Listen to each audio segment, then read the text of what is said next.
Osimpam 95.5 FM. It's a for Mama Kwaba. Mama Hum Akwaba. Zeba Oye Jumezika Saye free. A Joda Kosi freedom. And a Pepier no Siabo Pem will make us a one pepper. And the SBB as a Braham or a gun and some Jumezin. And some more Kodo, a woman enough and in a your bombos nana as Abraham. May a home some for Amitagum and the paying. I mean, now do modern and device selection, eh? Francis Tower Kwame Olympic Holanyo Bowling from the KB Major Dom. The Maraso and a many production team, led by Don Papa Richie, DJ Marvelous, Belinda Jinegua, was in Crasher Sams Ibrahim, and Akosia Mwakoma. Don Papa Richie was the paper review as a the Maraso and Eresi Tahinechi Kama Ewa Make her with their freedom in break because they don't do Bobo. But my Jesus, you move busy, you may Kama. Put my showing on Facebook. Osimpam 95.5 FM, Osimpam headquarters. The Maraso and the current affairs, so Bohu and Wohon. My page, Francis Body, but Huhu and Wohonum. Osimpamonline.com. The Maraso YouTube account on Sorry, Jumakam, Osimpam YouTube, TV, no Osimpam TV on YouTube. Search and them come on. I send beer I mention oh yeah.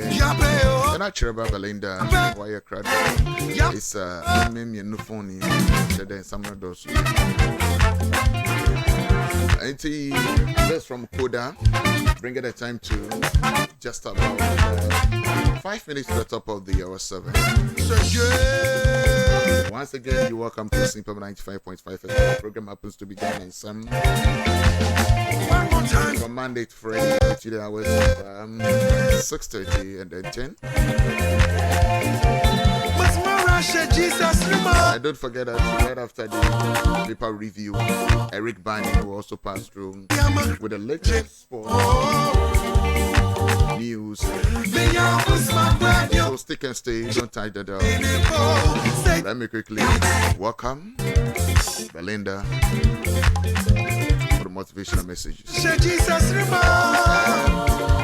Belinda, good morning out today. Tell me who you now say. Oh, yes, you know, of that channel. I don't pay. You're both here and all for Nashi and no crying. Yeah. The Adina Munyankopo knows in him. As in your room, I mean, and so today to them puna, Mamma Wabemumbu, no one there, obey ye. You. Nano pay a back suffer in Chia and I serve. Nedo 2 in 1. In Chia and I serve. And penny pino, a bimu for Soza, or in Chia, one ample there, my in Chia de Brahen, another man Chia, you want an abra boom. On into Ibimu Nama, or what's it, in Chia or your coupana join. They been showing you who say will be name him another Niminumpa or trade Chian because in Chia or the Yama brave by an alquim or the insure or two put the Juma by an alquim. Say there be a itch more be now buano. Na Ichian when easy moon, na true moon. Now, Uncle Kama, own there like in Pacon or Pewasem. Na I feel so no like about dog. Na ebia, never been quaying po wabra boma. Oh, wow, to my approach you. Only more baby, because the Inchana Chian into no, or one boy be or two no ademum. Damaran sooner as so ya done no win your pan or an abra boom. It's true ya done no win your pan or an abra boom. Say yan sooner de bia, you can come in any man and put a debia and a year from, or the horn and cast or the brain apple mizin. Damaran sooner or say any in Pedriana, na any in Pedriana Cassan soon. The baby touch me because the yan's true. It's true, so ya are done knowing ya, and that's true, so can you or your dream. No matter what, my otti biara no try their best true. I'll be the old day, why come name to their own tray. It's true, ya done knowing here. The mouse not in she also know the what and faso as in my hand. It's true, ye drew them my hand. It's true you do them or be on tap or now pomu and fine. But then the more or so no the more or the apomazin or the brand the mouse na is so na kasa so to me reduce your stress obi o wa the whole day na un there like nyama nkoye but the more I so no to me un there you are okay the marans no on my na adwene mu ta ho oboyen ma like ye ntumi ye ndwene bi mu ho adwene bo na nampo de ye ndwene bi mu won nyama onkoye but then ye hu na ye reso na the more ye reso no ye nya adwene papa efa won ho the marans na say wo mboa anadampo de wonyia mboa ye tum na ye bo won nti so de ya da na wonya nkasa so anopa na ebompere na de wonyankopon na asa gina hwehwem na ka che won de manyankopon wa bom biara no oye ma meti biara no menyo oso na menyo oso ma nyankopon wa yamam na afide sro na afide 290 abano na hwe insanhwe na ode babro eso anapa na eti bad news bi na wora wo de wo de na obotuma say wo de ni na but me pede me ka che ode never give up on any situation or anything. Never give up on any situation or anything. You pray abana for so fish you bibiara ebohun fish no kwan odo ebia na ipako no po ode hama na po there or there or hobby no ode bro ode for so multi biara no so send the so yeah emphasize ezemayen no o mayen na pomezin so okoso obo mayen na adwene mu odawo because the more anyo bere so no the more anya adwene papa edefa no o depend impako na ene so na po the situation na at that moment no mu wom nti so ya da no hunya the maras na emphasize so wo inchia me pocho ichia onyeku inchia nyeku inchia ya za no hunya ekotwe mu obi na agba ne de biara etwemo na inchia da krobotu na wedi uban na se ichia nyini nyankita nwozi anapo da nyini nyanyankofa bi e ma se ebia baby aroko no onye kra no botu maka de oh aha na arefo no onye anapo de aha na arefo no de musu bi baba akwamuti fa ha de bi mu na ma wo ncho na nde gidigidi okwa na wako won obi ana wapa no de bi nche ya da no hunya nkasa o sende nchia o de mbo bebre de banya na akwani otum bo ejuma kwan de man otum ma yenya anyankofa bi anapo de nkita nwozi bi o nkofo ebia won ntimti nchia ya za no hunya ana damara anso na stress no hunya no matter the situation. No matter the obstacle. So, and we hear ndo baba ya dan ya ono akan na brabo ho ono no o ma ye hyen wozen and what sure na and we hear ono ma ye hyen wozen nti se mo ti biara no edi abobo anampo de edi ayro kakra na asen astro na de bia kunkum wanyima wonyi pedua na nkasa ne baby touchma wanyim so se na afidi nya adwen papa mpo ma nkrofo nti so ya da no wonya nti anope ye nkran hye sem ya na fotusam ahaya na medibesi.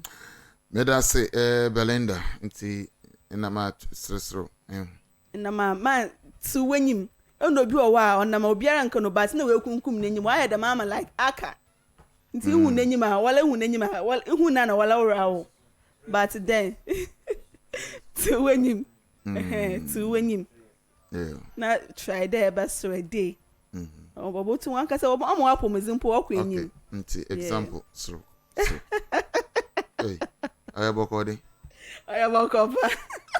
hey mental health for when you know oh they imagine with the one kasa because me so na pa bia me try them best so into like oh man kasa me feel okay so if impema oh they be me so fimpe mo bom pere me ko gina hwem ka de ayero aze ma ya me bia menyo so me da wase me we na me stro kakra na afide mu pay hu obi a me ne stro at least on there so that best okay but try okay, we kunkum name 24/7 baby.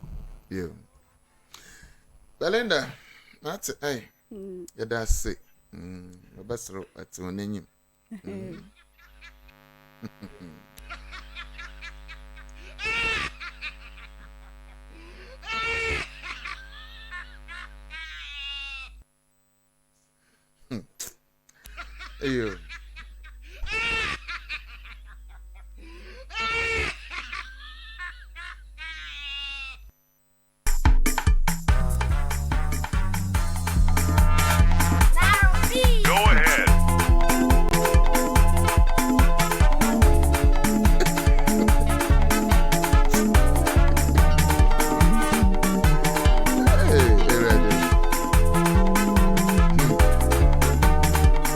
And the DJ and throw and channel so bo abura me dunya me ebono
Osimpam 95.5 FM. They take from us. So good damn retail. The member stories making headlines from Mobokro Ebine Basebido then Yakohenenyim. What are they? The Ashama Skobena Yabua rights.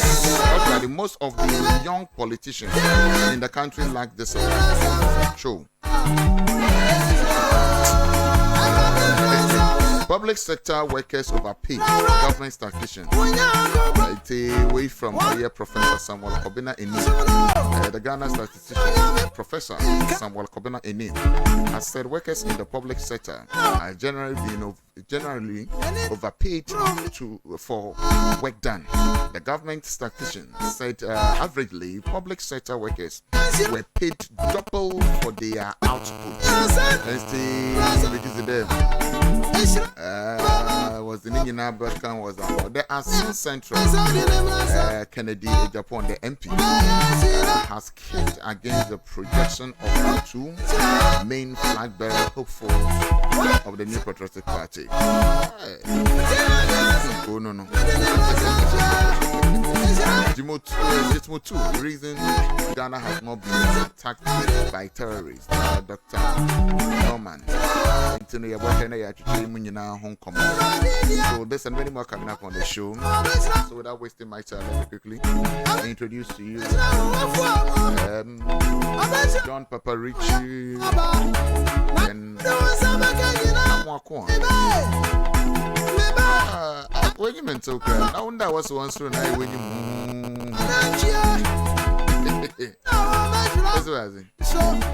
obey.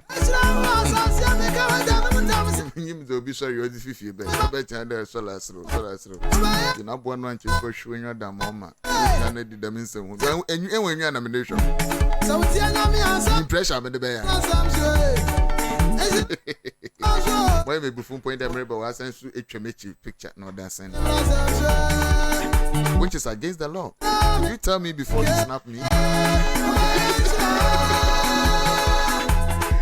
Anyway, so good morning to you listeners once again. Welcome to Osimpam 95.5 FM. My chairman, lady and gentlemen. Morgen. Shana Deutsch never can. Guten Morgen. Naturally say good morning. Oh, okay. And Dutch. Germany. Okay. Guten Morgen. Now good morning, Bronzy. I'm going to tell me, yeah. Into yet, and I said, maybe it's a message for a fan. Okay. Said a boy Bezina. Then they be a draw, so sort of what's I here do? I'm sure I can say who suffer from schizo. Oh boy Bezina said, Belinda Simano, so asking Uncle Pan for enough and to go line. A quay manded anaju. I am normal. See a friend of to go line from in Nimu. Oh, Yami don't friend and friend ko baby, a boba no bear, but on friend. Can't I switch off? What Pijanis, I said you're Lufthansa, And yeah, easy. Hey, Bian Kubina cousin, some of my presenters work. I'm okay. So we okay, I'm coughing. Master, I have 5. I can just show my. Meanwhile, you have problem. Yes, we are, but I have bread. Anyway, tell us the answer and tell the vessel. And your crass. Whether you like it or yes. Then I said, a cut of brodo 3 city, we know the church 6 city. And who wants it? And Frank Fermia. And then you bring them in and you know that's now a rich you feed the Jama or a better. Which enough for move. Of was a pan on a woosunu. Massa, I bet you crank it at the same price. Napano. There's a better you cry at it. Yatis said in Calbiniano the door. But standing there, but standing there. Nala. Oh, that's a year when you're Ghana. We are part of this businessmen and especially these petty traders. Been near my wife. Entrepreneur mono ahwe fo. Mono. Salinko baka we entrepreneur, but one no dey. I dey dey now. Mono ahwe fo ni entrepreneur fo. Omo ha adwen ro. Oh, David. Amonye. Yo. Mante ye mungram na nra Ghana man panyin His Excellency Nana Danko Akufo-Addo. Yeah. Okopie mo Blaster Squares. Na okopie mo na nyo no nko. Oko the Ministry of Land and Natural Resources. Abu Ujinapo Samuel eka ho. Enyo no kwa enode na be de akirefo nyina owie no to nsafre. Omomu tu for magudie bi. Small boys from the from small scale miners. Yeah. Omusu be pie mo ho. Na ni nyina ye kwan ye betia faso. Na ya boa na efomagudi ayetu ye mfanse ye nsu ha ene kwa iberetu. Anum na Ghana man panyini akokra machine makoma oha. Michere 100 ag machine ye frɛ no gold catcher machine. Oh, okay. Na gold catcher machine oye mercury free. Na chese Omu insu mercury. Metal na mu dudu sana. ensu Bati mudu. modu pa se no ntine efre no metal Yo. sa mercury machine eno so beboa na ama se de si tu ye fom agudie ne ye hohoro ho ayi agudie na ankasa afri mu a ye mma mercury enkofra yensu na de yade wa asan bere. Okay. Oko mining communities bi na da bia so amusu ne nyina kwa mercury ya difference we say friends we ya yarewa pi na de ba cancer animu kese pa na mampanyini ade tuja se osere omu mahin a ode abre omu omunsom yi na omunsom ya omunkura mu pa no mumfandi omujuma eno beboa ma Ghana ensu a yese ni nyina eso abanfaso na num na oto aso na okirem se sa mahin ka 100% nanso mampanyin ene Ghana aban afamu 40% na galamsey fui mu atua mu 60%. Okay. Enya no nko ano so betimi aboa ayi gold no 90% se osa anua ebia atrema ne gusu a benya se gold wo mu a gold wo mu 90% machine be yama. Wow. Eno kura esombor sene uisu de friend mercury yi na mampanyi si osere mu a munkura mu yi na omu hweso na de obeka kire mu kese ne se omu koyusu yi omu nyusu ni wisely nyansam munli se de enhwe enkose oman ye kwa beretu ni ensu a Ghana mampanyi enso de tuja ewo Blaster Square no wie ya na minister ensu som se one ne ma omukura mu yi ombe so mbedi so eno mapanyina no mudi edi dwuma se de mampanyin hwe na behwe manfo bosi ho ena prakas bebre mudi ba mo atwere so mampanyin ya da ase se onso beboa na wapege adwuma yin nanka pina nim so begu no se de osi sha ase a osi wo mu nyina konsa ma operation calm life any operation hwan biagu mu so no ba mu sisi mu hu se mampanyin ampa o ne pa wo mu ho a mu so ede aniso ede mampanyin enrada enti esesia obi obo president dua obo president dua and say no oga say dua bonana Dani na say which is obadan dear. Amantin na na mame entwaswe. Twaso. Yenko pie mu NDC fo akache. Chairman edema NDC Samuel Ofosu Ampofo. Na di nsem bia betu dwa. Ni nsem nyina ne se wo tu omanfo omo wa NDC. Amanu okuo no efo pa. Wo mo adwen se Ghana card ni registration ni de. Ti ye tu di kwese December 88 kura na wo mo register no. Womo momode no mun register adanya anhwekra na abatu eyi atese yesan ba betu 2024 no na Ghana card no nso etimi ejine mu bi na se wuni Ghana card na ebi ya na bibi akoba na se wentimi anto aba ni bi enti se why wajin se Ghana card no registration ye because December 88 kora register LDC chairman Samuel Ofosu Ampofo se was sere oni nkotodu egu for mensa densayem bomode na NDC hu donti no bomode ya na register eye Ghana card no we na wode to aso se MPP for bayi wama bomode ya so o man ye fi nkonkon so e na o makoje si we ye o mo pe e na esesika sem no akwa atwe e na wo twe e ma wo do nsa so boto mo nso wo to no emu atuto kuro tenten enti no se be ya ye be sande o man Ghana esi baby pa no ye be mo de ade o man Ghana esi baby pa no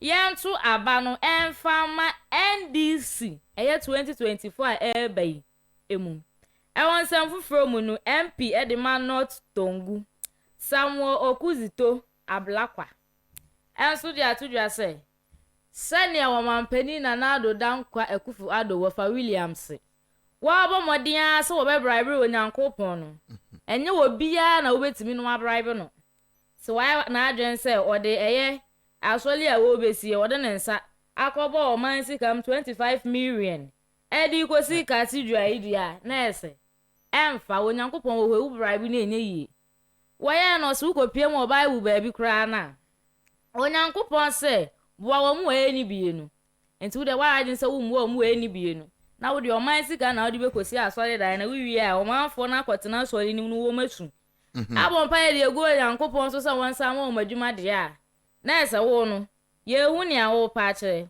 wo wie no se mame fa Matthew 25:34 nso so we nye Matthew 44:45 46 ni bia we Matthew 25:34 wasi wanyankopon atwere ni pefe plane nye plane fa se bua wo mu eni bie na se wentimi anya sa wo soro ahememu wonka ho enti o mampani na na do dan kwa akufu ado e Ghana PSA yes wo anya o man 25 million e na wo de bekosi aso dan de abrabe wanyankopon wuti we uni asa uni dan papa bia se nyankopon no ankasa mante minto aso Dr. Mahmood Bawumia na kache na enura mampanyini ye wonkran na ono so kumase na ne nyina ne se mampanyin etwam eye ahomam aje mu ama good catcher ye de akon no no so ekotwa ahomam ama ya se dwumadi ase na dwumadi be na Dr. Mahmood Bawumia kotwa mu a ye sha ase eye TVET se abana ye na adwen se eye 16 regions ni nyina obia benya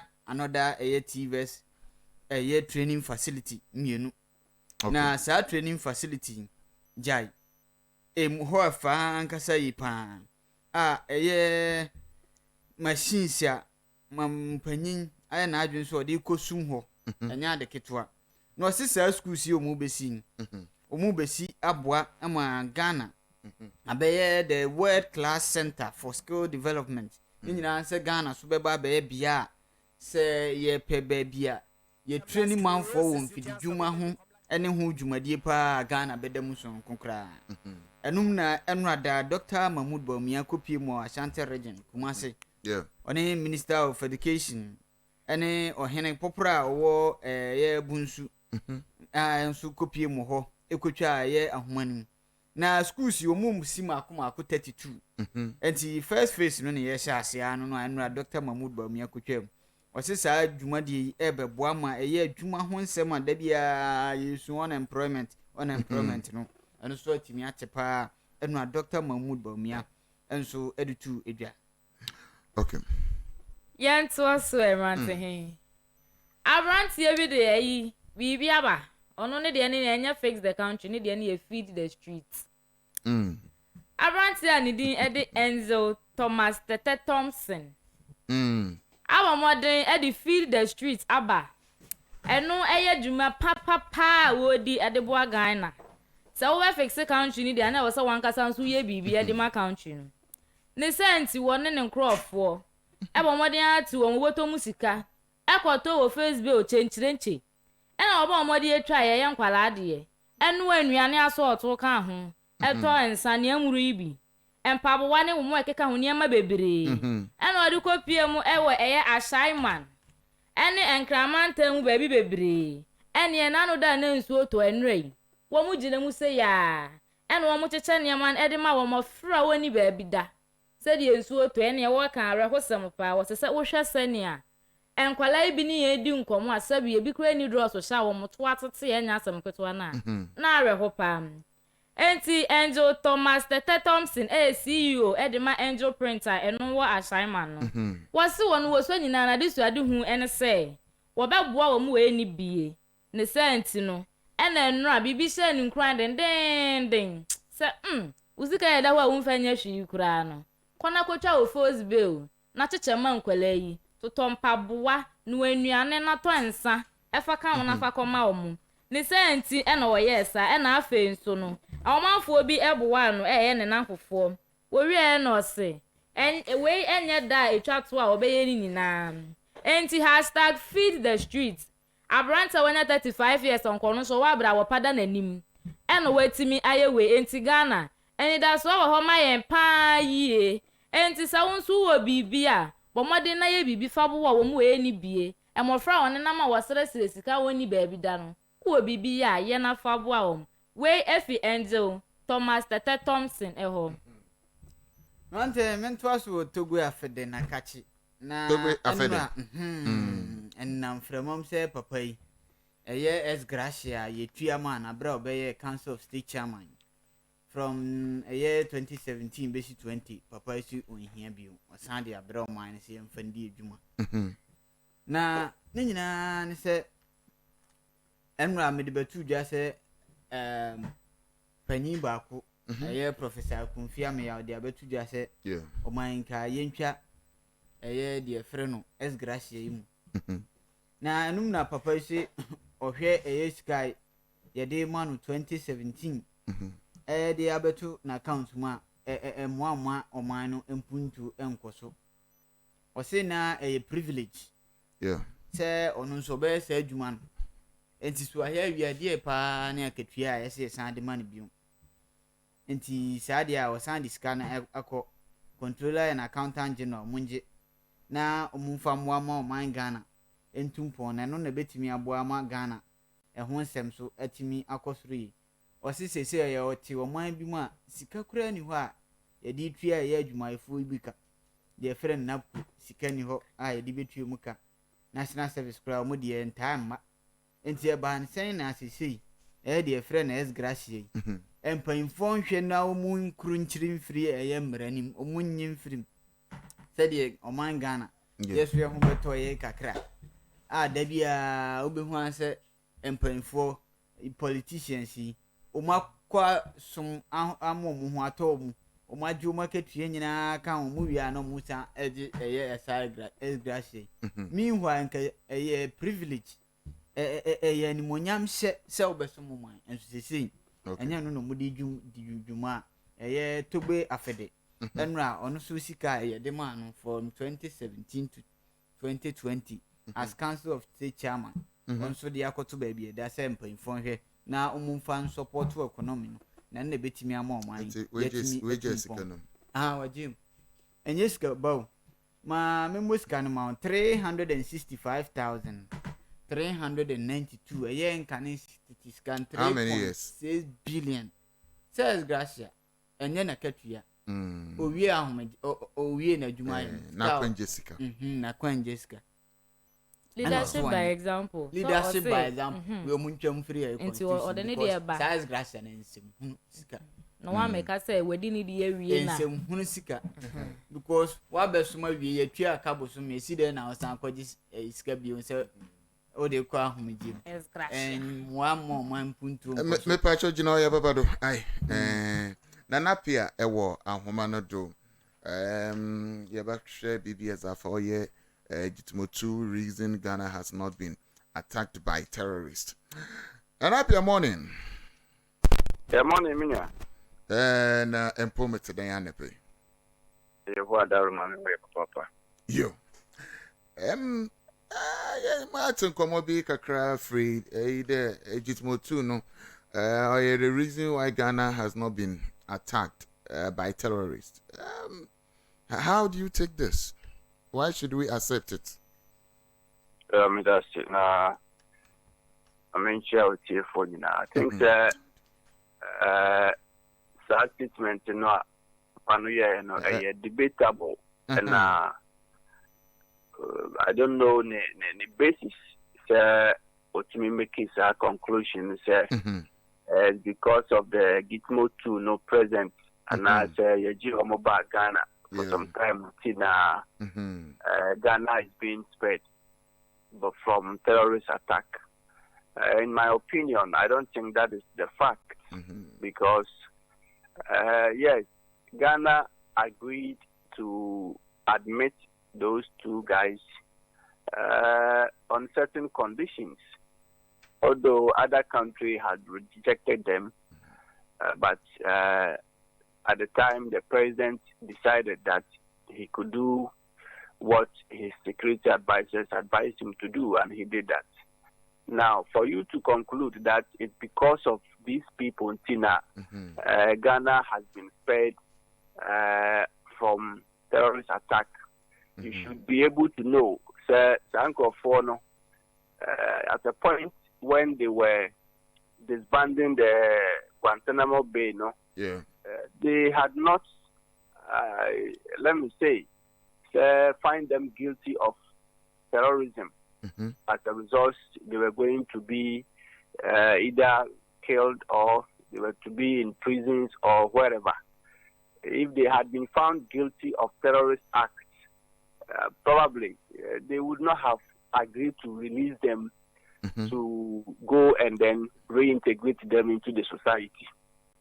And see, that assertion in the first place is some sort of flawed, because they were not charged and prosecuted and found guilty of any, criminal activity relative to terrorism or terrorist acts. Then again, I don't know how he's been able to link, indeed, those guys, their affiliation to any of the terrorist group are operating within the sub-region in Africa.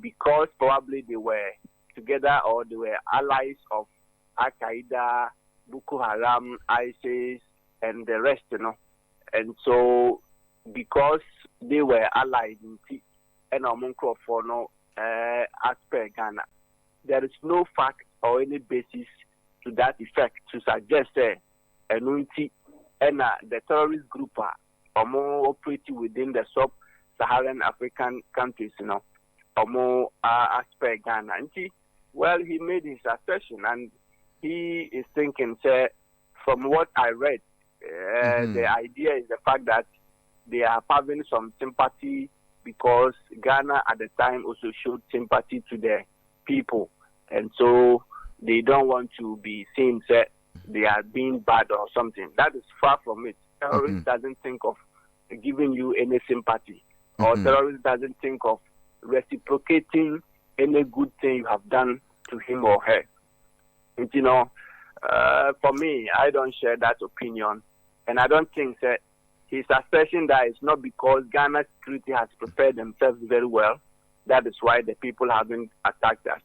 We should be very grateful to know, Ghana, the people of Ghana, ourselves, we have made our point that we will not allow ourselves to be used by such people. And so we have demonstrated patriotism enough, and we are much concerned about the peace and security of our own country. And therefore, even if we see anybody trying to infiltrate or trying to influence anybody against the country, we will give the person out and the authority will deal with such a fellow. And so I would want to believe that Ghanaians themselves or ourselves, we are doing what we're supposed to do. The security is also working, and every Ghanaian speaks against the act of terrorism, and therefore we are not ready to condone those things. Much as they can take any day, any time to target Ghana, I don't want it to look like they are having sympathy on Ghana, and that is why they have not attacked Ghana. If you do that psychologically, you are trying to weaken people's mind, and it will look like there is nothing we can do as a country or to stop or to prevent those things from taking place. May I say, paragraph 4, my main kind BB Kakra, also the fact that we have not been attacked is not because of our security or preparedness. Nigeria is bigger, richer, and has more military than Ghana.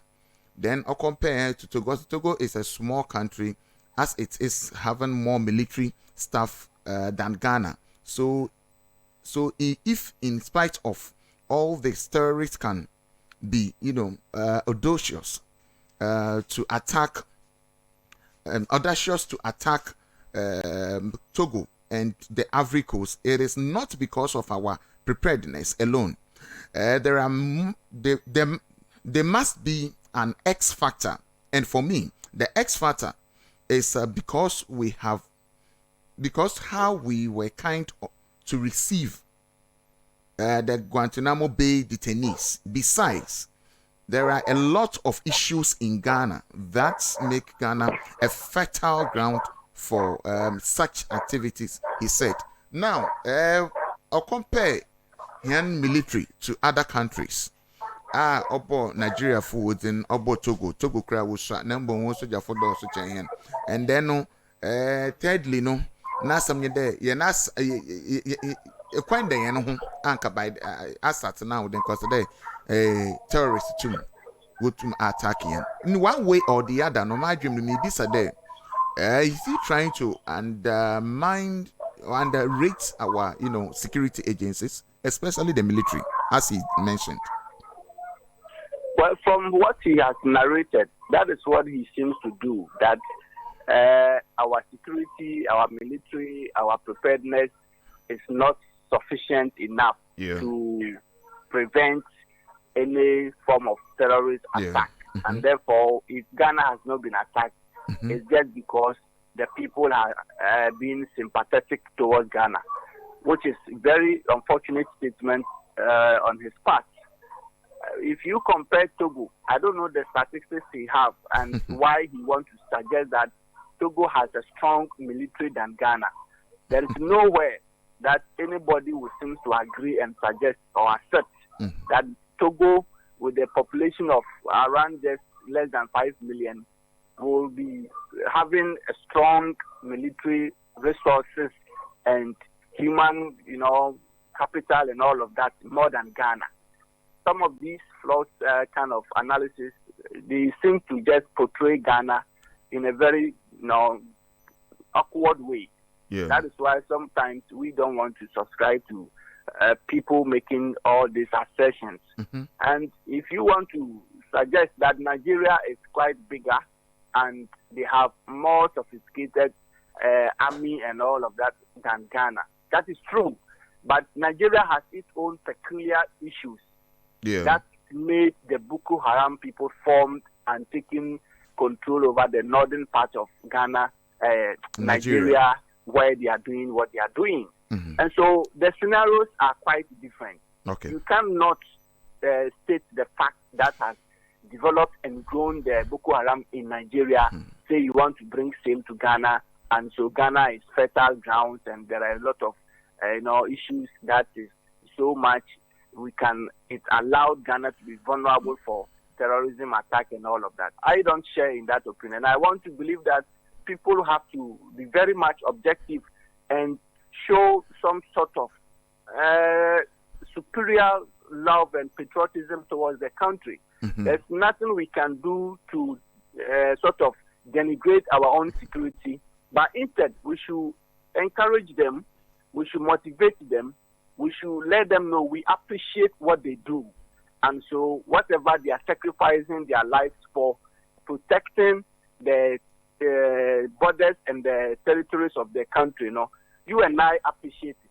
Yeah. So when they are going on their daily activity, they won't think of the fact that somebody sits somewhere and say that regardless of the serious or the frantic efforts they are doing, it's not sufficient enough to counter or to prevent acts of terrorism or any other invasion that may come to the country. I mean, if they hear and read all of this, it will psychologically, look like people in the country don't even appreciate the sort of sacrifice these military men and women are putting their lives risk and all of that. So for me, well, he has shared his opinion. Another platform, I'm also privileged to be there. Somebody shared the same thing, and a colleague also said, look, this his opinion is debatable, like I am also talking with you. So people have diverse opinion about it, and we need to agree and accept the fact that it is not a terrorist group having sympathetic feelings towards Ghana. That is why they haven't attacked us or whatever.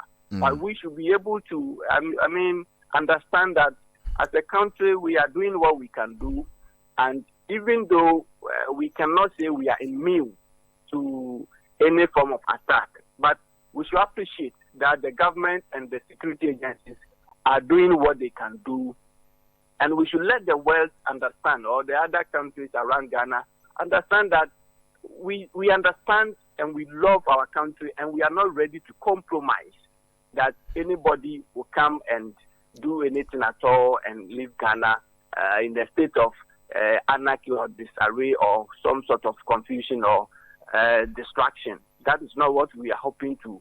So it's not good. People will be preaching Ghana is fatal for terrorism attack and vulnerable and all of that. I don't think it helps even the security agencies, their psyche and their morale.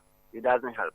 Finally, he did sound a bit political by mentioning the former president's name. The hosting Guantanamo Bay that time, was a wise decision to save Ghana. I have known this doctor who made the assertion, and we have happened to be on other platforms and all of that. Yeah.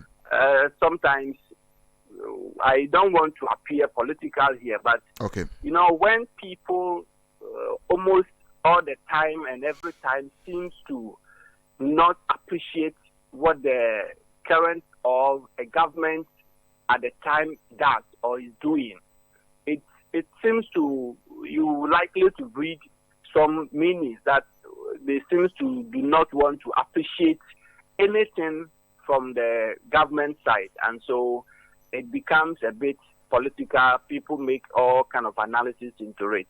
Yes, you can say that the previous government or president took a decision. He took that decision on his own because at the time he had the discretionary power to accept or to refuse those people. And he took that decision. Whichever way it went, almost every Ghanaian at the time spoke against it. We have people who were technocrats. We have people who were ordinary business people. Even the media, everybody was worried that, look, these are people we do not need to, allow or accept in our midst and all of that. But, the people also didn't come free. There were money and other things attached to it.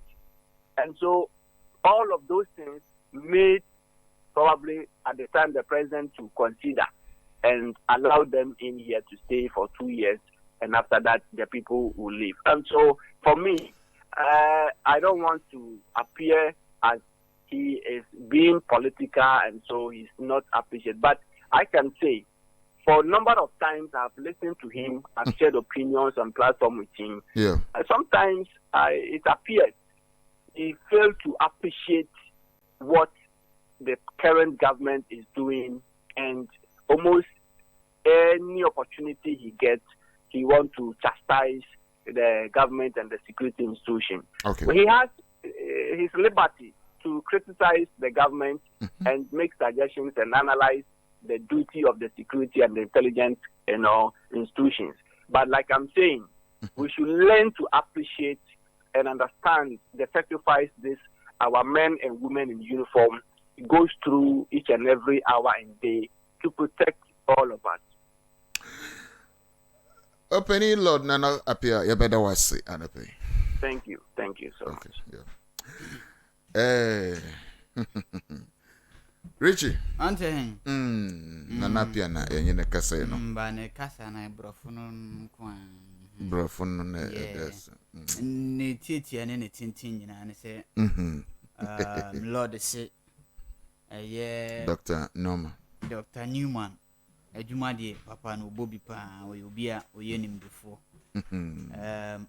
obwa emo man ne nchekere so ka ho ko animu ne nyina se papa yi so maki so tise bibi koso no de nanu tuma obwa de noma biba no boa ma o man ye security nsem mekere ye bambo ho nsem so tumpon yi pa na o chirim na o chirim se papa na ekwan a wo fa so edi ne nyina tum se o man Ghana ye ahobambofo no mu adwuma enton kosoro na mum enye mu enim de bia na hunu mu bi na amasese ye attack ye no o se ne nyina one okase one papa ne adwua na obo akora ne nyina na se oba Ghana ha ye mo mbo ye ho ban me kira asrafo no mo bo adwuma pa a mo adwuma mu ye no so Ghana ni eno ka ho na sese ye hu ye hu ye bia na gitmotu no o se o moba o ma ama na sa akwa na sika kakra ka ho enti se president then eteki sa decision na ampa ewom ono so a good idea say o take sa decision bisa no so atimi aboa but o kase o muka ho na sisi o man Ghana ye tie asumdwem ono lord so mpa no oboa nti ne tofa nyina mu na mrante ensem na me de betu dwa se government statistician ye papa Samuel eye kobna anim e de abetu dwa se o man mu ha bi mu giska bia ye kase ye Jesus kana tuma na oman ye bebre pa kankane ye mpanfo moda nyumanyuma no se CEOs ene politicians ena akyerɛkyerɛfo kora ka ho de musu ye example ni nyina se o se obitimi kɔgiska 3420 Ghana cedis so a public worker ba ohwe anka averagely adwuma a waye no bosomen keni kwan so wealth sa enso ne atu aboro so nyina se so no varu manfo adwuma mu ya endru sika itu ama wo mu enti e kan no nko ade anka mpanfo ntrase na omu yise no foforo na eno na Professor Jampu papa ese dabi o ti asema abrantie de kokwa na nko no kro ye kokwe na onye obi a oye nimdefo o se papa yi ensema obekan ye hypocrisy na akire se nya atwumsem na papa yi e de betudwa adan na obi ye n'adwuma as a public servant na ono ese sika o benefit ni na so empanfo ayro mu peso mu de hoye ne inchuno ashubi ebefo musika sem o se saade we ye frɛ no meritocracy na chese article 71 for ndie beboa wo mu nko a ena omo peso mu ye hu adwuma free hen ba hen ena ekofa hen se obi aye adwuma na esi etua ne ka boso me sesei ye sande be wuram se esi ekohwe adwuma kura oye ne hours oye ansa na de tua ne ka o se so o ka se oni papa ye friend Professor Anim ya adwen pa na obwa nanum na oto aso no se ono otwen ama Professor Anim de ne report aba population census ye besi na ho report on fa ma onhwe no onye ho adwuma o se population census Population and housing census. yes oye ho results ye hu de efa ene de ekusi onhwe no onye de biaba or the employment rate ne religion how many years now? How many years? Oh say ndru year And what is it with so aguso ye ho adwuma enti o so concentrate so adwuma o ye so ono na the inflation ene na sefo nyina ba nti population and housing ba se o de aba magana fo muni mododo enti se o na adwuma no guso ye but oh say 32 enti Professor Jampo so onhwe no nye na adwuma na onja se afede so obi akoye na adwuma no hours no ye de varu no o se dabi osoma ono Professor Jampo onti ase kura enra ono so ɛde nanu ɛto saa kasa yi mu a ɔno so de ne deɛ aba na mmeranteɛ no a policefoɔ yi krataa pii na ne nyinaa yɛ ɛyɛ video ɛnam abɛɛfo kwantempɔn no so internet deɛ ɛfrɛ no social media yi mekyerɛ social media na deɛ nam hɔ no akɔyɛ hokasɛm ne bi a ɛkɔɔ so wɔ zamarama line wɔ nkrampupu ne mantam a ɛbɛn shukura na ɛyɛ obi asase ɛna apolisifoɔ yi bi yakɔfo ɔmo ne asraafoɔ no sɛ ɔmo mɛbɔ ho ban nti deɛ ɔmo kɔ ho deɛ ɔtɔ so mmienu no ɛkɔ so ɛna ɛkɔ dane etututu ne ɛho nsɛm wei ama apolisifoɔ akɔ so ɛyɛ sergeant Ike Abi ɔyɛ ɔsrani ɔne Godfred ɛyɛ amɛgbɔ ɛna ofoi daako ɔmo pɔn akyi ne nyinaa ne sɛ mo yɛ asraafoɔ mmienu ɛna polisini baako ne nyinaa sɛ nkɔm bɛhwɛ ne ɔmo adi ɔmo dwuma no ɔmo de no kɔ fie nti ɔmo kɔbɔ asase ho ban akɔtututu apira Ghanafoɔ na ɛna policefoɔ se ɛyɛ asɛmi deɛ bɛfa biara ɔmo de ho ehunumu ɛne mo hwehwɛ mu pa nyinaa ɛbɛba abɛpia ama Ghanafoɔ so ahunu bi na mmeranteɛ he ɔmo a etututu ɛkɔɔ so ɔmo prepraeɛ ebi yɛ ɛyɛ Ali Asiwale Akim Zito ɛna Salam ɛyɛ Musa ɛna Faisa Kadri na otimi sɛ mpanyinfoɔ yi polisifoɔ yi ɛne asraafoɔ mu anya adeɛ koraa etuo tutu ɛna ɔmo de kɔbɔ obi asase ho ban instead of sɛ ɔmo bɛkɔ lands commission na lands commission ahwɛ ayɛ asase no ho nkrataasɛm ama obiara so nya emu ahwɛ no ɔmo de asraafoɔ nom kɔta mo sɛ ɔmo bɛbɔ ho ban a ama policefoɔ aso ɔmo kwan akyi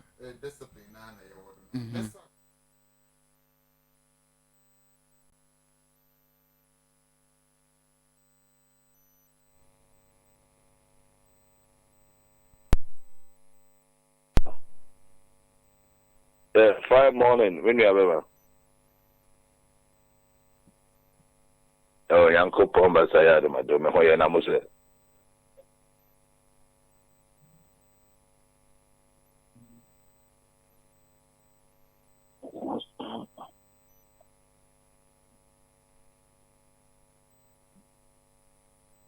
Yo, dear, the camera, I'm in the Masi.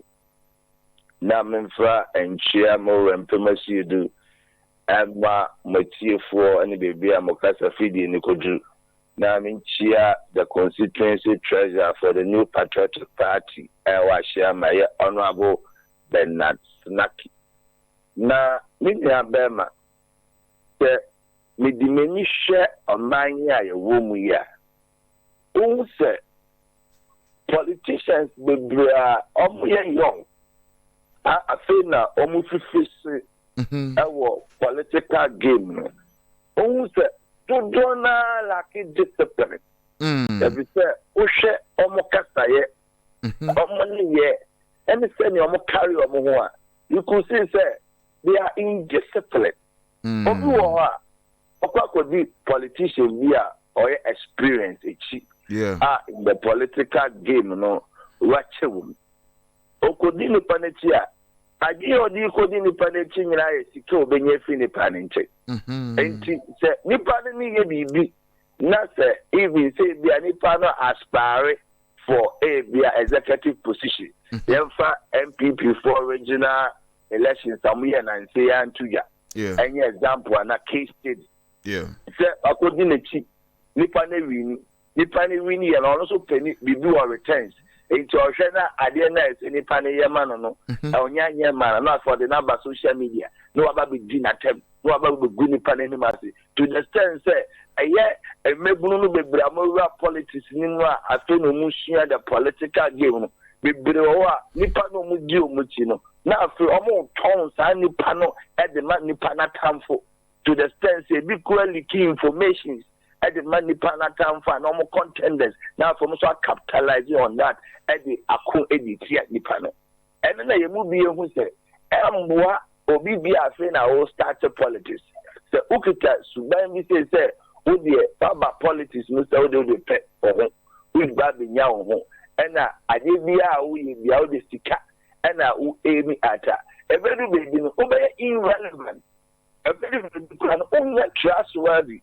Obi biara o masika di nenum kai e wa de bi o ye biara o yo bia onya credible na bedu bebi no sa nipa na beku egeti a ana minya bema enye politician bia na udi nechi a o ni good plans and farmer ana so be use na wa dampro obi wo a udi nechi na agenda ana say mission bia one na accomplish no one day nipa na reward Eduma kodidi empanyinfo bi echi ende omoso amabere ni power sitrem mu ana abrabo yi mu ana motumi dum pempensu bi wa abrabo ayebo yi mu enti enye obia na ukodi nechi a sebi odu be yenkutunjuma onya de opewia na wato atwere obi wo so na good plans edema enti na se minya no kuma afi no mawura into politics so ukodi obi echi a menye wade so ukodi ni panechi na ode dia benya endedi normally no aya na dodo na alaji efita omo ye jumbe di nendem kwa na we de ba we ndem kwa na odi nesta o trade na ba bedi enti se aya nsendi wo ha ukọ social media ya uhu a aya na menya etoda na mera krawo so bo so ogu wa afi na we politics we fe na kasa kwa do se amanyo se na pe no wa start na ni po na na no the number of problem thing we did not tem no gu na ni masse no run ni pa na down amwa and I will send ni pa no kwa no o political career kan will be bleak. Okay, that means you don't even have a good future in the annals of politics. Until na you move be kase ya ba say yenwanom kuma afi no mo so eya mayosem se empo uni obi echi na ofom mpo a tebi enya anyema nyina no bomofo ko kwaye mokohu a obeka ena nye bibia so na eka na bonten asebi wo ho a yetimi siesie no fie masundie de eba ebi enipa no kwa odi na chi obetumi tia na so but the fact we tia na so na ncheze pa na social media na be dina ken ebe se yenwanom edi dia tem no ya do so dodo mo ya fa gbu eni die ma impanyimfo kakra ezo ya mamre kura ne tebi enteti ya maame no mo ya papa no de ma ya ofie o ma ka je fi hia penya yin di na tem na ne de obeso be bia na akwara de fu wasi nani ni odi mpanyimfo aten emwaye eya no me na ye de ma ye ho enti ye mu bi tu mo fo se e be so mo so ko bi obi echi na se bi anya ne be nko ya e fa ni mra petemu e be verify na se e me gu ni ma ne kwa criminal one am the cost one let me ask you paying for na waiting which now in brenti wa watch on because no coffee will be one sanka against the one our contest one positions various executive positions they set agenda against their opponents for one followers to attack them. Then when it didn't go well, next a confusion but one time then they tend to attack their own bosses. So in this case, if I may ask, what about the leaders? Yes, honestly, some of the leaders too are ungrateful, and some of the leaders too have an ill motive that they will use you and damn you. But that doesn't warrant you, the young politician or the apprentice. Let me put it in this way: the apprentice, because you are now learning on the job or the political job. That doesn't warrant you to come out publicly to verify your leader. That's what I am against. It doesn't warrant you to do that, because two wrongs cannot make a right. My brother, I hope you understand what I'm talking about. I agree. So that doesn't give you the shenanigans or the audacity to come out publicly to verify or to render your superior unpopular. It's wrong. And Karma will even fight against you, because whatever you do,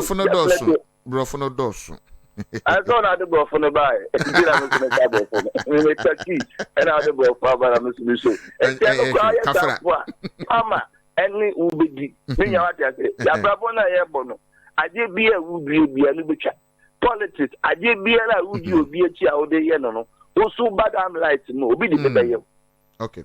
Okodi obi echi ko di ne ho konkonsa de che na tamfo a. Osu mbrebe so no. Omo mbedi wechi be di ho konkonsa. Okodi obi echi now, if you leak information, the money panatan for say na yakwa. so also be do baby now contest for position bi a also omo ba be di wechi e di be ye okay enti no ni nyina come ba no mpanyimfo no bi so ti mo odin e ba se mpanyimfo no so se bi akola bi send them ready di wechi he says you see I for the MPP national election survey most of the aspirants are called regional tour se bi odi microphone man e called regional tour no odi ni call the whole system ready se bi nipa no se enye yimpo ama umpo a di nipa no kakra but that's no so just se bi anye yiye kura na ebi mo also a ukodi omochi na ade na mo pursue no amfa pe no the refu it dey same pay for no say muso aya mo hwe nkola ni yi because kukubuku ni jaya keka no so be de ebe jaya na bibi so ankoka papa enje grade but me problem ni di atem okay penya ye di na tem de enya de say so awo ye man because emfa hwe ma na wo yes na udi wa adwon so bitime di mpanyimfo atem no say ya wedua no dakoro ubitwa meda say panyin ko bena yaboa meda say ashama ko bena yaboa meda say pa okay eti Richie anten watufu yeah watufu pa yenwura mo ye da bon krata anim na yemfasi yemre na so am say na oni gift be to aso mention sem free kunina graphic because truth accuracy every day krata famiensa na Ghana mampanyin enu adwumadi okodi hu nsem nyina makruche agu ha ukọ krata ani ma obenya bi akan ubepiem wo krata fa dunsia minister of lands minister of roads and highway ono so da ha kwaku amu akanta na ne nyina ye motorway kwan ase ya musi enche umbehwe ase adwuma ase na wo mudi na sine deda mu hu nsem so eda ni mu ha na yekopiem wo krata fa mienu ne enuma eno na eno so aban atimi anya America dollar annually yesi ehia 30 billion ansa na medicine plant metre plant ya de be yendro ne nasefo yetimi anya bi wo manma eno so be produce endro in large quantity ho nsem enso eda krata yi mu ha okọ krata fa duonu a eno so ba amane ye nanu ada video beto edwa wo social media se papa bi kokuku ono ane ba e de na kwaji sika duro ho nsem enso wo krata yi ma okwa obenya bi nso akan eno a police for the ni kopie mo court de kosi o nyina ko krata ni ma obenya bi nso akan the Ghanaian Times krata fa dunsia nam gina eno na eno a dwumadi amampanyi di ho nsem wo ha na obepie mo krata fa aduonu enan a eno so ebo amane se COVID-19 ase o sen manimo so enti Ghana Health Service me hu public health directory tene panyina ohwe na okasa mampanyini ewo mampanyina so ebe afa ya pumden hum ensem oda ha ono so kase empanyfo nhwe na COVID protocols ni nyina yebedi so ewo nyuma ne ba bi ebekobia na ama COVID wansam pejani mu bio a eho nsem ewo ha obepie mu krata fa edunsia aha ebo memfiu ma menye mwe na memfrew no krata fa duna eho nso na krata yi kire se bang makonkon omu aka bomu a omu so mu bebo pa ama dwumadi efre no you starting eno so atimi atumpon ye pa eho nsem so ewo krata yi emu ewo ha na mentoa so enko the chronicle bresosem nsem rante hen dwomoro na no so kan MPP edikopie mu wo court se omunhwe na omunka ho asem na edani mu ha se petition am kire ni omodi asem ne koyen omodi asem na ni mu MPP de koyen a omufri dwomoro baako ewo mu a oye ex convict no so eno a court ko nsem mobusa na papa ise ampa oye ex convict a utimi se ye maame a no esiso na ni agije pa se anhwe asem no na ankosi aga ho nsem da ha okokrata famiensa ne hotwe ewo ha pa murumu Ghana law murumu krata fadusia no so greco na muso all lines ni nyina emwa manyina mhoden sopra ne mtimi nkoso no mu be yi nyina kama no mu the new ones a represia eno no se nyina mhoden na eba 30 megawatt ya ni nyina eba ho nsɛm bɛboa ma Ghana yɛnyina mhoɔden nsɛm so atumpon yi pa ɛwɔ krataa yɛ frɛ no Breso Sem Chronicle anim ha the new crusading guide ɛno ɛbɔ mmaneɛ sɛ akwa bi wɔ China ni galamsey no watua 15 years ni yɛsisese yɛasɔ ne panchi a ɛho nsɛm 15 years ɛda krataa na ni ha multiply by na obepiem wɔ soro ha ne ntwa so hɔ na krataa yɛ bɔ amaneɛ sɛ ɛyɛ Steven Ntim ɔsɛnkyɛ mo no so ɔhwɛ sɛ deɛ frɛ no chairmanship ɔbɛba bɛdi bi papa wɔ abere pa obɛdi bi ɛbɛboa no a ɔno na ɛsɛ ɔbɛhwɛ ama yɛ dispute ne ho nsɛnsɛm nyinaa bɛkɔ fam nti sesei ɔsɛ mpanyinfoɔ nhwɛ no mu elect no na mu elect na ɔmo lusu yɛ no nyinaa ɔmo bɛba abɛboa ma yɛ breki 8 no ɔkyerɛ MPP amanyoku no ɔmo bɛbreki 8 ne kama ɛyɛ dambotwe Steven Ntim rather ɛde atudwa ni mu ha ɛna ɛyɛ ɛbɔ amane sɛ monogatory mock na ne kyerɛ sɛ wobɛpiem wɔ national security a yɛhuru mu paa ne nyinaa sɛ ɔmu nɔɔma bi wɔ hɔ mu nya ɛno ɛda krataa yɛfrɛ no ɛyɛ the daybreak anim a ɛno so ɛbɔ ho amane the business analyst ɛna ɛno so ɛbɔ amaneɛ you start ɛyɛ bank maako nkono so ɔmu bɛka mu ho abom na ɔmu aboa aban paa na saa ɛyɛ you start yi ɔmu aboa ma ɛyɛ Ghana mabunu nso etimi de ɔmu business plans ne ɔmu bibia aba ɛno bɛtumi aboa yi paa ɔbɛpie mu krataa fa num ɛwɔ krataa ne mu a eji ɔmu panyin da ha ɔboa amaneɛ sɛ Ghana aban hwɛ na ɔmoa ɔmu na sesei anhwɛ ya sɛdeɛ industries ne ɛbrɛ no ɛbɛma ɛyɛ Africa Free Trade Continental no ebia Ghana yɛntimi nya so mfa so a papa yi nso ɛde atudwa krataa anim memfa the daily guide ntwa to na onto so the daily guide na ɛyɛ animu ha dwaben okopie mu asante dwaben kofodua dwaben rada ɛno matimi asi omu hene popro ense na anu ada na ɛyɛ dasebere yɛkɔpɛ no korabira yɛ man bibia ɛno a omu kosi hene kama ɛho nsɛm ɛwɔ krataa yɛ animu ha yɛ nana akufuado ɛno a gold yɛ mahin maako ha ɔde kopie mu wɔ ɛyɛ Brasta Square so ɔkyama galamsey fo ne ho nsɛm wɔ ha na wobɛpie mu ase ha krataa fa mame hwɛ ne ye nsia ɛna no ɛbɔ amaneɛ sɛ ɛyɛ ɛnaano ada Ghana Fire Service nkorabata a ɛwɔ Kumase na deɛ ɛwɔ ɔboase rada o muti hɔ a no munya akɔ every Ghana ni de hyɛ baako ne nyinaa ne sɛ Ghana ni de hyɛ deɛ na ɛha na ɔse ne fie hye omutu kai kɔ omukɔ ano mkonya accident sɛ na yɛ plank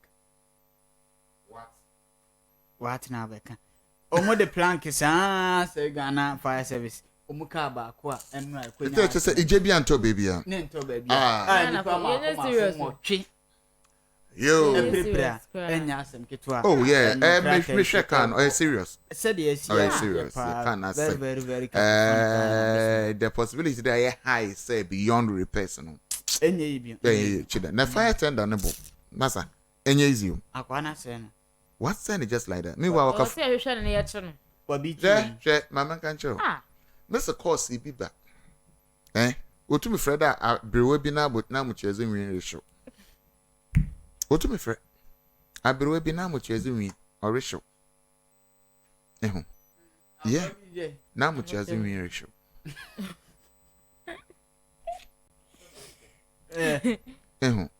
no be afre me catch we ni ba ha we obi ama me ka frɛ office number na ebe wu course a okọ uche frɛ my me water eyija atoni dem wo passe the fire service for your submarine fire service will use a submarine so they have to go but it's not good very bad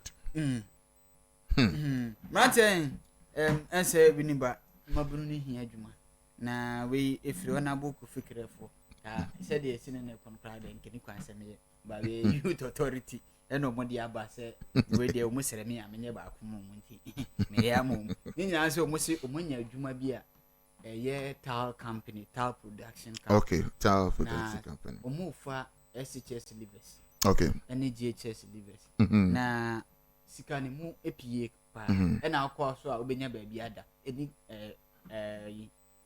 wini ba ha na emu me Kumase nti se we obi a wani je ho a na odi wani a kire mu aso ye education officer so the papers nyina nso aba youth employment. Yes, youth employment enti eye Ghana card ehu hia fabra o se eye birth certificate na eye wa yibi certificate oko school di owie na covid card omo ma ngo covid vaccine se oko page ma eye covid card enti omo so de ba ewo mu aso eye ho a ombehwe adi hu djuma nso amawa eye onabu Kofi Clef ene na djuma afo nyina di tudwa enti wo ye obi a wani je eye sa djuma ho a de fa bibia akodan onabu Kofi Clef eye youth employment agency omo so betimi aboa pa Martin. Let us say akosia mo akon and then Don Papa Richie. Mama father more opportunity na me congratulate oye Takrade Technical University oye on reappointment as the vice chancellor, a pro vice chancellor of the university, Professor Victor Kweku Bonzemaika, free Winneba. He's a very good friend of my good brother, big man, Michio, and the pay memo Tunkwa. This is the second term. Or yes, you upon okay, and you know, Miriam, the Mamma Saka, or yeah, my menace, Ewa Ahomanado, or yeah, Gifty, Award. Gifty, good morning. Hello, good morning. Yeah, Chichin come watch it. I join you. Vivi Abakoze. Oh, what is not done? You are not Pajamus. Yes, not divine selection. Yet, down what's in come. Yo, and a pay and should be BFM for or yeah, antenatal care and then focus and then focused. Antenatal care, anything, the continental, anything. Hello. Hello, yeah. Better say. I will teach a telephone now and obtain. Maybe there'll be a hurry. And then he has found that switch to your modern common. I am as maybe as a young common on the beer, I had a cassava, your dear, and a dear, mechanic fruits, pneumonia, vegetables, no more, the most your far.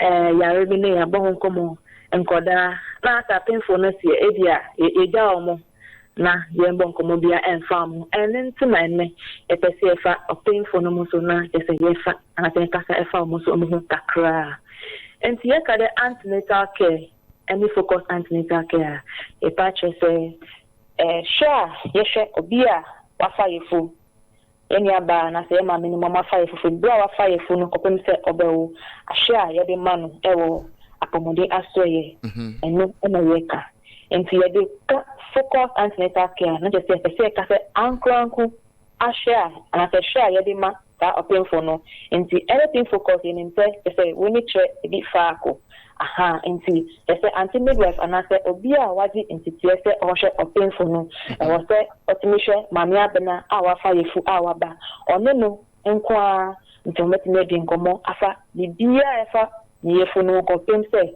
obewo eno ene ka se focus antenatal care because e bibia ka se personal care enti mami no ko fie kra na onim se anti midwife ono no kasa eno because individualized care ono nko a na ohwe no onente ono me betime de edi ngeta ho bibi kraye na anadjukra na obetuma afre ati budu afo ho be bonkomo eno any focus antenatal care na ye kana yo enti no abamber no so there open for this call them asreya otedam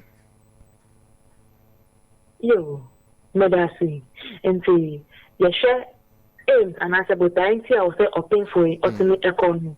One say unkwa over one say unkwa and now over into did you know Bibia a one cassa. But the moment I almost say Ubra upon I almost say why did it because nothing near celebrity World Menstrual Hygiene Day. Into William Sabusumobia, a couple of wash say it near them a buoyancy, say Cobate. Bibia and a honor for a bayaba. But the moment one can so women say, why did you bet me the Flabanquana? And I said, Banapa Hunquande, I was so set on 980 Apomode Asway. And to Uba, not just say, one cassa, or say, Miss Mouse, I know Hono. Oh, yeah, oh, on your ma, 1 year, and yari, and we have to maintain your health. Free bra or fire phone, compensate, obey. and then the back. And I think so, Wabano, I was saying, make sure, say, one cassa, and I say, Abofrano, I was saying, what's air sound. In the answer, and everything, I Obi, healthy, not I say, physically, and I say, Hunemu, and I think so, mentally, I join them, and I say, socially, met my only. I also adding it a hono, or when na because they all have effect on the mother. Into your sharing in a the church, your boy. Sounds not a bra, let me share. And my baby, touch my it's me a home in them. One back up for clinic, and Nadia, you be home into Wobanu. Sans say you want your mahudo P. Rebecca Safan, your mountain. It's me set baby, or Ebbing Pocano or Yarabi, in the Ehon in them, not Yabuao, Neabo Apofano, maybe I obey now, a timer, or so because I collected if I for I was set to me Edaho, or said 9 months, and I said to some account beba and son away into we help to prevent complications. And in the time here, I was hoping for beer at me ever. And I say antenatal care. So that's the aims. Let's talk about the aims. Aims of antenatal. Why? Okay. And I think aims na indicate a car, no. And I was say you can edit the number of times no thing I make and say the moment only say over upon I would to me start ever. A painful clinic and other antenatal care no. Now from the first month nika busum ba ko according busum and so no. I was say otniba busum dia and I think so say 8 months and so we do 8 months and I say busum I was say otniba now what should be every 2 times in a week, that is every 2 weeks I was say otniba and I think so you fa 9 months now I was say otniba which will be 4 times and sana that is the schedule we have for them. Okay, now the share activities carried out and also. You me that say. And see any other day say our fire for na oba happen for clinic no. Say ye no. And see e be na nkomo a ye ne be de ho. Ye ma ho do bia o say ye man ansa na e betimi agi ampa.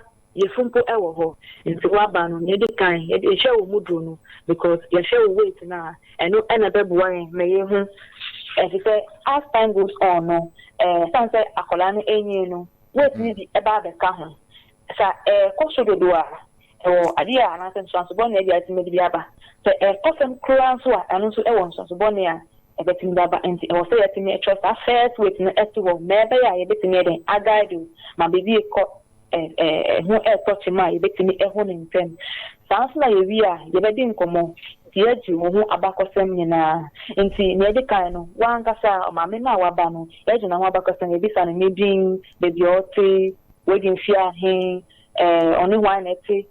E ji sa information ni na ma bibi ne bona oni ho a ho na make a personal care no e be bem. Na say e betimi ato na mo. E be say wo fie because ye show we no ye hu biom. But ye need information na anya de betimi den atrace you aba. E bien so a na ya ji wo medical history no ai ehia because the person who say anya bia wo yare bi dada doctor what do what to ndo bi so na e ba fa na say o say etimi eboa enye ahweye because ye fun so aba na yare no so en so say etimi den e give information no that's na ye hwe obusiano so nti family history eno so eje busiano ba kosem ine mfe yare bi ho no mo assign na e bi obusiano ma obi so betimi anya bi e beti say moja buso yare ban ana say bia future yare ban nti ye hwe na ebisa ama bibi wo ho no mo aye how a e betimi a protect one kasa ma me no na afem so akoda no opem say obeho na afem so ye hwe say ebia adwumi yare bi ana de bifo bi e wo busiano mo ani na ye bisa because eno so ye be ho say betimi aba ho ban na ya ba ne part of history ebia na wa woda inti ye bisa wa wo saying wa woda omonye na mo ho wan kasa na wo ya na ye de sikan ka ho ni na ehia yen ma ye be hu hawa ye betimi ahwe otisia ye fu ya wafa because you say ye fu bia ene ye ho share because obetimi aka say wa woda ba ye fu otisia wafa no eno so wo different care of it me the more ebia sibia binti inti ye decide information ni na ye bi nso ya hwe wo jinsom na sia na eye program bi ne ka say ye be ka say obi no kunu ehwe ni yi a no je say o say ne nanya na esata ni ye ne nim na hwehwe ɛne kyerɛ sɛ ɔyɛ ɔpemfoɔ a ne kɔnhwɛ ni ba yɛbɛhu sɛ nyɛ saa anaasɛ wobɛka sɛ ebi a wobɛwo ntaafo nti na ebi a wonan na tata anaasɛ w'ani nyinaa hyehyɛ daabi ɛsan a ɛkyerɛ sɛ biribi bɛtumi asisisi anaasɛ bɛtumi de ɔhaw abɛ ɔbaame no ɛna afei akɔdaa no ne ka eclampsia nti gyensɔ no mu ɛna ɛbɛtumi akyɛke na yɛhu saa nso na ɛso so yɛfo no so yɛhwɛ sɛ ebi a yɛfo no na ɛtenta anaasɛ w'ani adu bosom ahe ɔsɛ ɛtumi hwɛ yɛwie nso a ɔsɛ ɛtumi hwɛ ɔmaame no fiti ne ti abɛsi ne nan because yɛbi mu nipa ne ba yɛ ho na ɔnhwɛ ne tintin a ɔnso ɔmaame ne height ne anaasɛ ne tintin nti ɛnyɛ adeɛ a ne sisi no ɔbɛtum ɔno ankasa awo gye sɛ yɛde anaa dɔkta ɛhwɛ no ɛma ɔwo ɔno ankasa ɔntumi nkyɛm ɛnwo ɛna afei nso yɛhwɛ ebi ana biribi ɛwɔ ne ho anaasɛ very confident mpo gu ne nan ho a ne sɛ ɛtumi hwɛ no fiti ne ti abɛsi ne nam ansa na ɛbɛtumi ahu ɛna afei nso yɛbi a yɛyɛ palpation ɔbɛtumi ti abɔfra ne nsa nti ɛno nso ɛhia yɛn na afei nso yɛba yɛhwɛ biribi ɛwɔ hɔ nom a ne yɛhu nsɛm na yɛasɔ yɛbi nso a yɛama no nduro a ɔmo nom yɛkɔsɛ sɛ IPP anaasɛ SP ɛno ɛbɔ ne ho ban ɛfi ɛbom anaasɛ malaria ɛho ɛno nso ɛdi no saa 5 times asana owie saa nso na yɛwɔ no abɛtiri pa no ɔno nso ɔbɔ ne ho ban ɛnaasɛ ne ba no ɛho ban ɛfi yareba no ho meka TD na afei yɛyɛ nso a yɛwɔ biribi a yɛka dɛ ISC anaasɛ ne daadaa ndurode biara nduro a yɛde bɛma no ɔbɛnom no for the whole 30 days no ɛno sɛ de ma no ma ɛbɛyɛ a ne mogya ɛnkɔba sɛ ahyɛɔte because ne mpɛ akwadaa no ɔbɛnye fɔmfɔm anaasɛ ɔbɛfɔm yie a ne nyinaa gyina ɔmaame no n'akɔmɔde ɛna afei ne mogya dodo a ɛwɔ ne mu nso ewie nso a yɛyɛ ne lab ahodoɔ yɛhwɛ ne mogya no mu ne ahwɛ sɛ bi a yare bi wɔ hɔ no mu a ebi ana HIV anaasɛ sɛ syphilis wɔ hɔ a ɔfɛt ne boa because ɔmaame no wɔ HIV ɛne nkyerɛ sɛ akwadaa no nso bɛnya yɛbɔ ne ho ban ama ɔmo ɛfa ne ba abere a ɔnya dem HIV no saa nso na yɛhwɛ ne mogya dodo a ɛno nso ɔwɔ because ɛno nso ɛhia because ɔwɔ low bi a ɛna ɛtumi ka sɛ ɔbi ɔbɛwu wie no ne mogya no ɛba sɛ nsuo a ɔntumi ɛdɛn ɛnyɛ no hwee nsa bia amafie nsa but yɛnim sɛ one of the LBG goals ne ma yɛho sɛ ɔbaatan bɛfa apɛnfo bɛfa wafa yɛfo no we have to make sure that this woman delivers and is healthy nti yɛmpɛ sɛ yɛbɛnya maternal mortality sɛ mame no afa yɛfo nti wɔafim anaasɛ akwadaa no yɛwo no no wɔafim daabi ɛna afei nso yɛhwɛ ne blood grouping ɛno nso ɛhia yɛn because yɛnim sɛ ɛno nso ɛbɛhia apɔmɔdenfo no nti saa nneɛma wei nyinaa yɛwie a ne ayɛ ne stand because ɔsɛ ɛtumi transfer ne yɛhu sɛ ɔda no ɔda nsɛn biribiara da yie a na ɛdu bɛɛ 6 months ɛkɔ no ne yɛhu nso sɛ ebi a ɔyɛ benyin anaasɛ ɔyɛ ɔbaa anaasɛ sɛ ɔmoyɛ ntaafo ne nyinaa yɛbɛhu ebi nso tɔte mu a yɛbɛhu ɛne nsɛm yɛwie a yɛwɔ biribiara fɛ no ebi a health education ne a moyɛ nkyerɛkyerɛ yɛkyerɛ mo aduane a ɔsɛ mo di mfaso a mbɛnya nneɛma a mbɛdi a mbɛnya mogya bree meka yɛ fruit and vegetables no nneɛma a wɔyɛ mpɔtam yɛn sɛ yɛhyɛ no sɛ only bi kɔ akɔtɔ because onye mu nti daabi nneɛma a wɔwɔ mo mpɔtam no yɛnyɛ mo ɛde saa nketaho no ma yɛ ho yɛkyerɛ mo how wɔsɛ mo safety ɔmo ho because yɛnim sɛ ɔpɛnfo saa time yi na awɔ sɛ ahosɛsɛ no ɛyɛ kɛse because nsuo bɛfi wo ho ɔwɔbɛte mfifiri nti nyinaa yɛboa mo ɛwɔ yɛn kyerɛkyerɛ no mu saa nso na yɛboa mo tumi da ntontom bom no because yɛde bi ma mo ana yɛkyerɛ mo how a wɔsɛ dɛn ɔmo de na ɛbɛyɛ a ɔmo nya malaria because ɔnya malaria ɛbɛtumi aba sɛ yɛfunu kora bɛtumi ase anaasɛ ɔbɛwo no na saa nkora ɛnso yɛn a yɛmpɛ no saa yɛwie a yɛwɔ bi yɛfɛ no pregnancy school ɔbɛka sɛ yɛwɔ school bebree wɔ hɔ na apemfoɔ ɔmo nso ɔmo wɔ school wɔ hɔ a ɔmo ba ɛnti na yɛhyɛ nkran sɛ obi biara sɛ wo nua ba wo sɛ wo maame o sɛ ɔtumi yɛ anaasɛ wo yere a sɛ ɔtumi hyɛ ne nkran na ɔde n'akyi na mo ba saa pregnancy school no ɛhɔ ne yɛkyerɛkyerɛ obi mpo a ɔnwo da wɔ ne baabi a ɔmo da ɔnwo ha wɔ ɛteɛ ɛyɛ a ɔte yɛsi ɛyɛ yɛ but ɔba a ɔho biribiara ɛyɛ fa na baa no so na ɔba hɔ nom a ɔnso hwee because biribiara yɛde akyerɛ dada ɔmo baabi a ɔmo da ɔmo wura baabi a ɔmo san kɔ da biribiara yɛbɛyi so ama no nyinaa no ɔho ɛna afei bi kyerɛ ɔmo agye nso a yɛboa ɔmo ɛkyerɛ mo sɛ ɔsɛ mo wɔ senior ɔsɛ mo tena sɛ mo ma akwadaa no yɛfo nofo ne nyinaa yɛkyerɛ ɔmo abere a ɔnyɛ wo yɛ kwa no yɛakyerɛ dada ne nyinaa ɛwɔ saa school no mu Mammy, I said better was because I said my answer said visiting 1990 no benefit no dose ye and the pay better was it. It's said I take for the nurse and pay. Yeah. Mamines and I need a chicken common or gifty. Menyoka saying, Mammy Father Menda says so for to God, I cry unto the Lord and he heard my voice.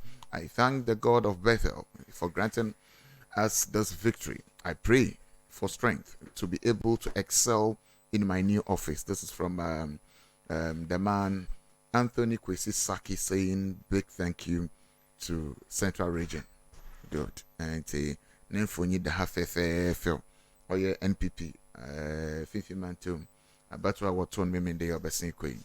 And now regional organizer is Anthony Kwesi Saki. Okay. To the Osimpam 95.5 FM and what's a good amorite the membering. Now Menyoka say Eric Ababatana ho ajinegwa nti oza agrupa madan samno Zibrahim. Na bibiara aye kama.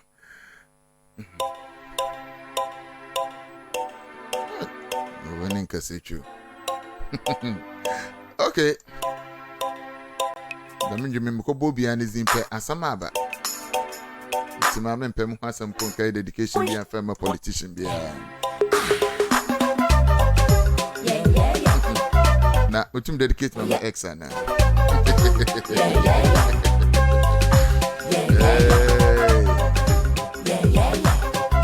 Bonjour, Mrs. Mobia. They say, be a muffin and young quarter.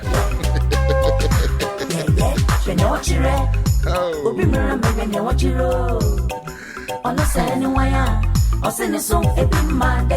bonjour, Mamma. I would Mamma, and I'm son and Jim American on first person and brain because I'm going to my bosom here. I hear now. And the moment who in there, I can better than Richie. Anyway, from Richie to you, Sister Wokoko. Okay, you know, Eric I Crado, you was on the sponsors are bringing the way about your music. Osimpam 95.5 FM GHANAN NSEM. That was a good day retail. You're the sponsor, bro. Stay tuned.